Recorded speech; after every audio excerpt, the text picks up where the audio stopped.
There's a question Gen X is asking quietly, almost ashamed to say it out loud. Not, can I afford to retire early? The real question is, how much longer can I keep pretending this is the life I wanted? You're somewhere between 40 and 65 right now. You did everything right. You showed up. You stayed loyal.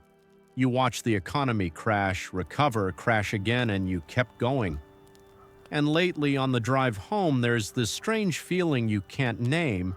Not exhaustion exactly, something deeper, like a clock ticking in a room nobody else can hear. You start running the numbers, not because you're greedy, because something in you is whispering, I want my time back. But here's what almost nobody talks about. The reason your generation wants out early isn't really about money at all.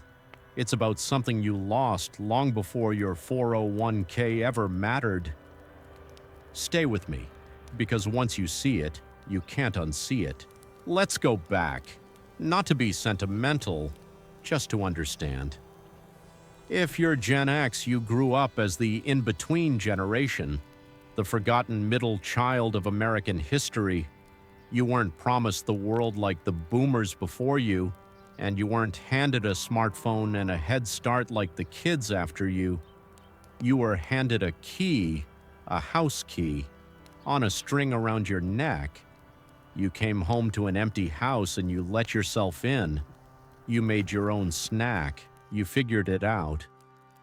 Nobody hovered. Nobody asked how your day was. And somewhere in that quiet kitchen with the afternoon light coming through the window, you learned the lesson that would define the rest of your life. Don't depend on anybody. Handle it yourself. And you did. God, you did. You watched your parents work for one company for 30 years and get a pension and a handshake. So you assumed that was the deal. Loyalty in, security out. Simple math. Except by the time you entered the workforce, somebody had quietly changed the equation. The pension disappeared. They replaced it with a 401k and told you it was freedom, but really they just handed the risk back to you and kept the reward for themselves. You didn't complain. That's not your style. You adapted. You always adapt. You learned to manage your own retirement, your own health care, your own everything. You became the most self-reliant generation this country has ever produced. And here's the part nobody says out loud. That self-reliance came at a cost you've been paying interest on ever since. Because when you teach a person from the age of 9 that nobody is coming to help them, you don't just make them independent, you make them tired in a way that sleep can't fix. So now you're sitting here decades later and you've got the house and the savings and the title on the email signature. By every external measure, you made it. You won the game they told you to play. And yet there's this hollow spot, this question that creeps in around 3 in the morning. Was this it? Was this the whole thing? I want to be careful here because this is where most people get it wrong. They feel that emptiness and they think the answer is to quit, to run, to escape the job, the boss, the commute. So they start fantasizing about early retirement like it's a prison break. But escape isn't the same as freedom, and if you retire early just to get away from something, you'll bring the very thing you're running from right along with you. It'll be waiting for you on the back porch, in the silence, the morning after your last day of work. Because the truth, the real reason underneath the reason, is this. You don't actually want to stop working. You want to stop abandoning yourself. You want to stop living a life that was designed by other people, for other people's profit, on other people's timelines. You want just once before it's too late to wake up and have the day belong to you. That's not laziness. That's not a midlife crisis. That's a 40-year-old wound finally asking to be heard. And the early retirement obsession?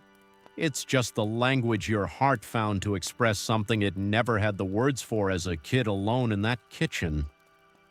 Now, here's where it gets complicated, because wanting your time back and being ready to receive it are two very different things. A lot of people get the freedom and then don't know what to do with it. They've spent so long being defined by the grind that when the grind stops, they don't recognize the person left standing. So, before we talk about the money, and we will, we have to talk about something harder, something your financial advisor will never bring up. We have to talk about who you became while you weren't looking. Here's something that happens to almost everyone in your generation, and almost nobody notices it while it's happening. You became your usefulness. Somewhere along the way, the line between what you do and who you are got erased. Ask a Gen Xer who they are at a dinner party and watch what happens. Within 2 sentences, they're telling you what they do for a living, the title, the years of experience, the role. That's not vanity. It's something sadder. It's the only mirror you've had for 30 years. Think about it. You poured yourself into the work. The work poured back a paycheck, a sense of value, a reason to get up. And little by little, the job stopped being something you had and became something you were. The provider, the dependable one, the person who handles it. And now, when you imagine retiring early, part of you lights up and part of you panics. Because somewhere deep down, you suspect that if you take the work away, there might not be a whole lot of you left standing there. I want to sit with that for a second because it's important and almost no one is honest about it. We talk about retirement like it's a finish line. Cross it and you win. But a finish line assumes there was a race, and a race assumes you knew where you were going. Most people your age weren't running toward anything. They were running from the fear of not being enough. And you cannot retire from a fear. It doesn't accept your resignation letter. So they retire. Early or on time doesn't matter. And 3 months in, the fishing gets old, the golf gets old. The long mornings start to feel less like freedom and more like a waiting room. And they can't understand it. They got everything they wanted. Why does it feel like grief? Because it is grief. They're mourning an identity. Quietly, with no funeral and no casseroles from the neighbors. Now here's the turn, and this is the part I really want you to hear. The fact that you're feeling this now, while you still have years and energy and choices, that's not a problem. That's a gift. Most people don't get the warning until it's too late to do anything about it. You're getting it early. You're getting it while there's still time to build a self that doesn't collapse the moment the business card disappears. Because the goal was never to stop working. The goal was to get to a place where the work is chosen, not required. Where you do things because they mean something to you, not because the mortgage is breathing down your neck. There's a world of difference between a man who fixes the fence because he has to, and a man who fixes the fence because he wants to feel the wood in his hands on a Tuesday morning with nowhere else to be. Same fence, same hammer, completely different life. And that difference, that's what early retirement is really about for your generation. It was never about the absence of work. It was about the presence of choice, the dignity of finally being the author of your own days. But, and there's always a but, choice costs money. Freedom has a price tag, and your generation got handed a brutal one. Because while you were busy becoming the most self-reliant people in America, the cost of everything that used to be guaranteed went through the roof. Healthcare, education, housing, the 3 pillars of a stable life, and all 3 got more expensive faster than your wages ever did. You were running uphill the whole time, and they never told you the treadmill was tilted. So in the next part, I want to get specific. I want to talk about the actual trap, the financial machinery that's been quietly working against you for 30 years. The thing that makes early retirement feel just barely out of reach no matter how hard you grind. Because once you understand how the trap was built, you stop blaming yourself for being caught in it. And that changes everything. Let me tell you about the trap, not to scare you, to free you. Because once you see the machinery, you stop hearing that little voice that says you should have done better. You did fine. The game was rigged. Those are two different things, and your peace of mind depends on knowing the difference. Start with a number that haunts everyone your age, the retirement gap. The distance between what you have and what they tell you you'll need. And every time you look at it, you feel that small drop in your stomach. How is it still that far away? I've been saving for 30 years. Here's why. When your parents retired, 3 things carried them: a pension that paid them for life, a social security check that actually covered the basics, and a house they bought cheap that quietly became a small fortune. 3 legs on the stool, solid, predictable. Now look at your stool. The pension? Gone. Traded for a 401k that lives and dies with a stock market you can't control. Social Security? Still there, but everyone whispers about it like a candle in the wind, and the age keeps creeping up, and the check buys less every year. And the house?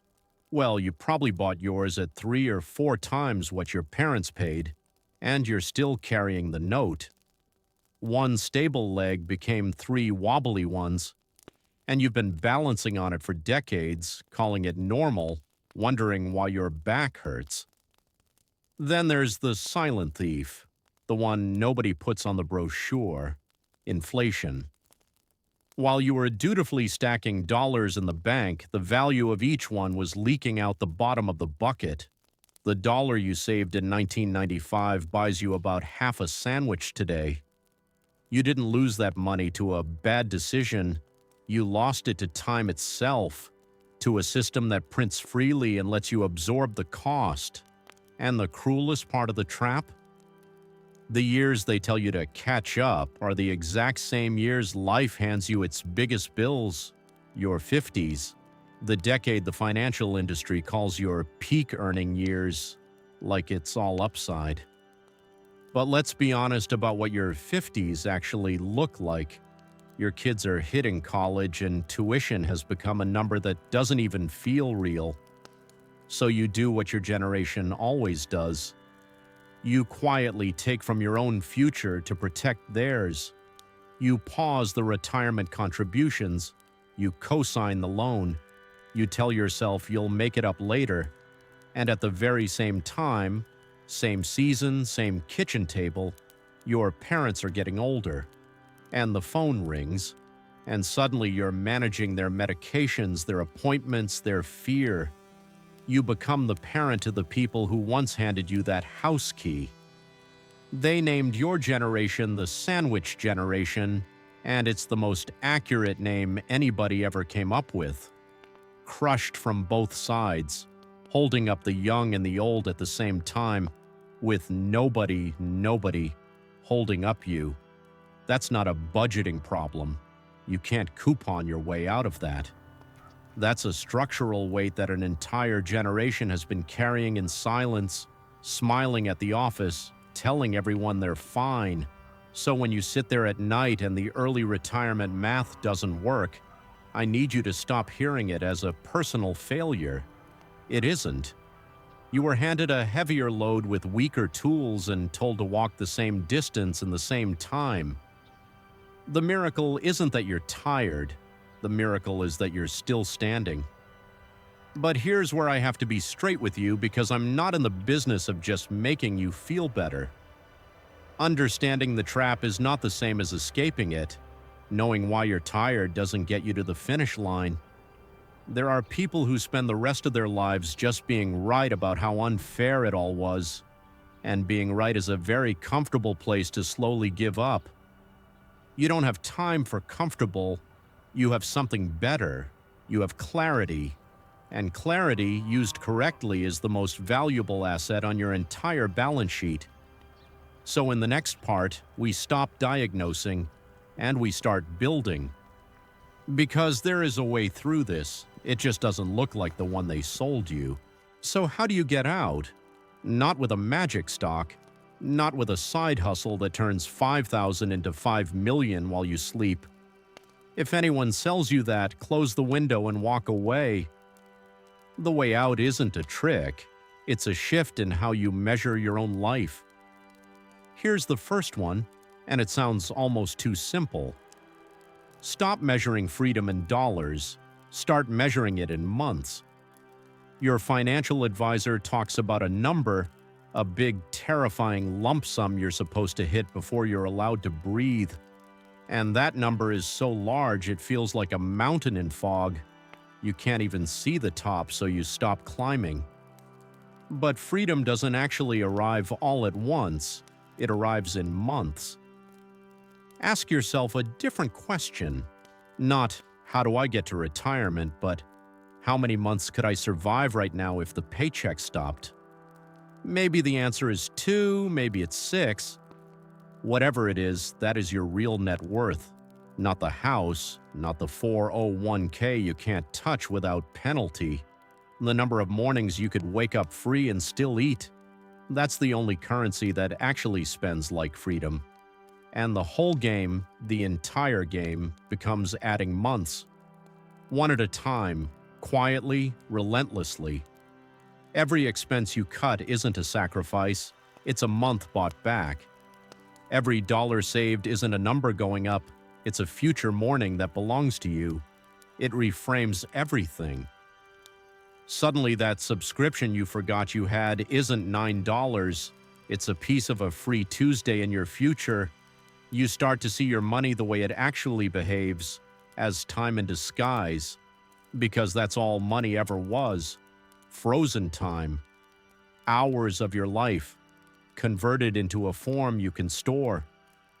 Which brings me to the second shift, and this one's harder. You have to separate the fear of poverty from the fact of your situation. Because for your generation, the fear is almost never proportional to the facts. You grew up watching the floor get pulled out from under people. You internalize scarcity at a cellular level in that empty kitchen, and so even people with real money, real assets, lie awake terrified because the fear was installed long before the bank account existed. I've met people worth millions who feel poor, and people with very little who sleep like the free. The difference was never the number, it was whether they ever stopped to ask themselves, what is actually enough? That's the question almost nobody answers. Enough. We chase more precisely because we never defined enough, and a target you can't see is a target you can never hit. You can run toward more until the day you die and never arrive, because more has no address. So I'm going to ask you to do something uncomfortable.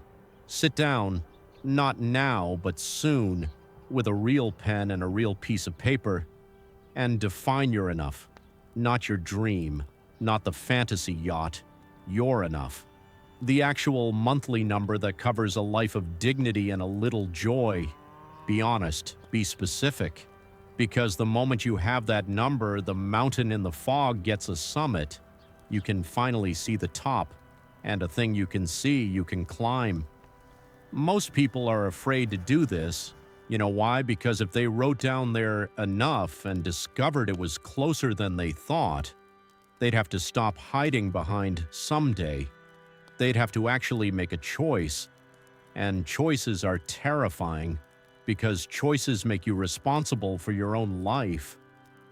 But you've been responsible for your own life since you were 9 years old with that key around your neck. This is nothing new. This is just the most important version of the thing you've always done. Now, here's the layer underneath all of it. The shift that makes the other two actually work. You have to stop waiting for permission. There's no boss who's going to walk in and say, You've done enough, you can go now. There's no gold watch coming. That world died with the pension. The permission you're waiting for has to come from the one person who's been carrying you this whole time. You. You have to be the one who finally says enough. And in the next part, I want to talk about what happens after you say it. Because that's where the real fear lives, not in the money, but in the silence on the other side. Let's talk about the silence, the thing on the other side of the door. Because here's what happens. You do the work, you add the months, you define your enough, you build the freedom, and then one day it's real. The calendar is empty, the alarm is off, the day belongs to you, and it's terrifying. Nobody warns you about this. They sell you the dream of the empty calendar like it's pure relief.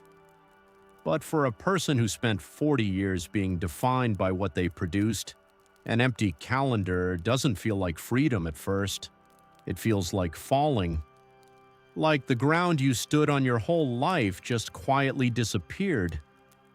I want to name this clearly because if it happens to you and you don't have a name for it, you'll think something's wrong with you. There isn't. It's called the void of the unstructured day, and it has taken down more early retirements than any market crash ever did. Because for decades, the work didn't just pay you, it scheduled you, it told you where to be and who to be when you got there, it gave your day a spine. Take that away too suddenly and a lot of strong, capable people just drift. They sleep later and later. The good clothes stay in the closet. The world keeps moving and they slowly stop being part of it. This is the part your financial plan completely ignores. You can solve the money and still fail the retirement because freedom from something is only half the equation. Freedom to something, that's the half nobody prepares you for. So I'm going to tell you the thing I wish someone had told every person who ever sat across from me, tired and dreaming of the exit. Before you retire from your job, you have to retire to a life. You need something pulling you out of bed that isn't a paycheck and isn't an alarm, not a hobby to kill time. Time isn't the enemy, emptiness is. You need a reason. Something that uses the part of you the job never had room for. The thing you set down at 25 when the responsibilities piled up. The version of you that got buried under being useful. For some, it's building things with their hands. For some, it's teaching what they spent a lifetime learning. For some, it's finally being present for grandchildren in a way they couldn't be for their own kids, because back then they were too busy providing to be there. And there's a quiet redemption in that, getting a second chance to show up, slower this time, awake this time. The people who thrive in early retirement all have one thing in common. It was never about doing nothing. It was about finally doing the right thing, the thing that was theirs. And here's the beautiful part, the part that ties back to everything we've said. That self-reliance you built in the empty kitchen, the grit, the figure it out, the nobody's coming so I'll handle it. That's not just what made you tired. It's also exactly what's going to carry you through this last and most important transition. Because the same person who taught themselves to survive can teach themselves to live. It's the same muscle. You're just finally allowed to point it at your own happiness instead of everyone else's survival. That's the whole arc, if you can see it. You spent the first half of your life learning that nobody was coming to save you. And it's true, nobody is. But somewhere in there you missed the second half of the sentence. Nobody's coming to save you because you were always the one who was going to do it. You just spent so long saving everyone else you never turned the rescue towards yourself. That ends now, or it ends soon, on a morning of your choosing. And in the next part, I want to bring this all the way home to the single decision underneath every number, every fear, every empty calendar. The one choice that your entire generation is really wrestling with, whether they have the words for it or not.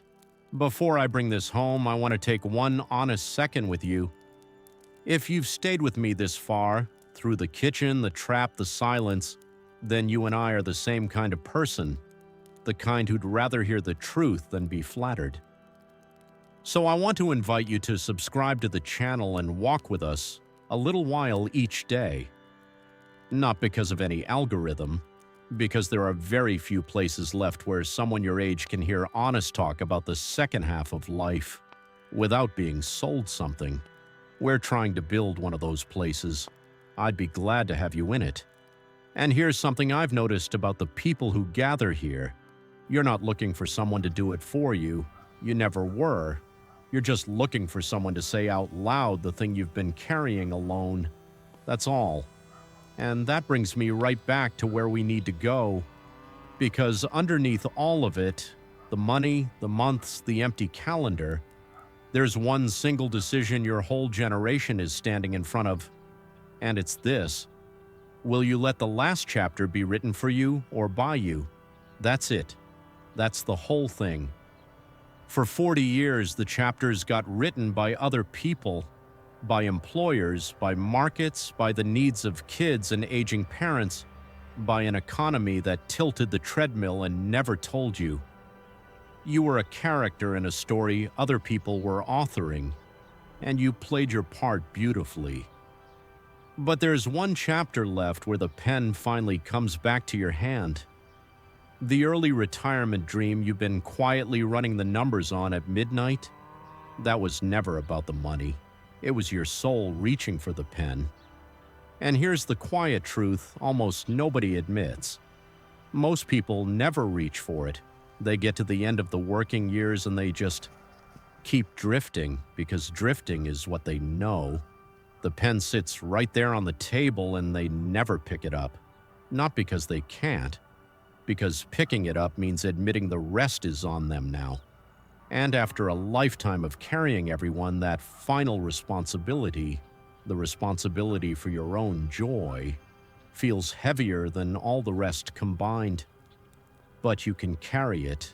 You, of all people, can carry it. You've carried far heavier for far longer with far less. So let me take you home now, to the morning. The one I want you to picture, because it's closer than the fog lets you believe. Picture the morning. Not a fantasy, not a beach in a brochure. Just an ordinary morning on an ordinary street in a house you know. The alarm doesn't go off, not because you forgot to set it, because you didn't need to. You wake up on your own, the way a body wakes when it's finally done being summoned. The light comes through the window the way it did in that kitchen 40 years ago, but the house isn't empty this time. The house is yours. The morning is yours. The day, every hour of it, belongs to you. And you lie there for a moment and you wait for the old feeling. The clock ticking in the room nobody else can hear. The one we started with all those minutes ago. It's gone, not because the years got easier, because you finally answered it. You get up, you make the coffee slow, and you go do the thing, whatever your thing turned out to be. The fence you fix because you want to feel the wood in your hands. The grandchild you show up for, awake this time. The work you finally chose instead of the work that chose you. You move through the day like a man who stopped waiting for permission because he understood at last that there was never anyone left to give it. This was never about retiring early. You know that now. It was about coming home to yourself before the light ran out. It was about taking the pen back. It was about that 9-year-old with the key around their neck who learned too young that nobody was coming, finally, gently, becoming the person who came. You were always going to be the one. You just didn't know you were allowed to save yourself, too. So that's the morning. It has an address now. And the only thing standing between you and it is the decision to start adding the months, one quiet Tuesday at a time. If this reached something real in you, do 2 things. Subscribe and stay with us. We do this every day, honestly, for people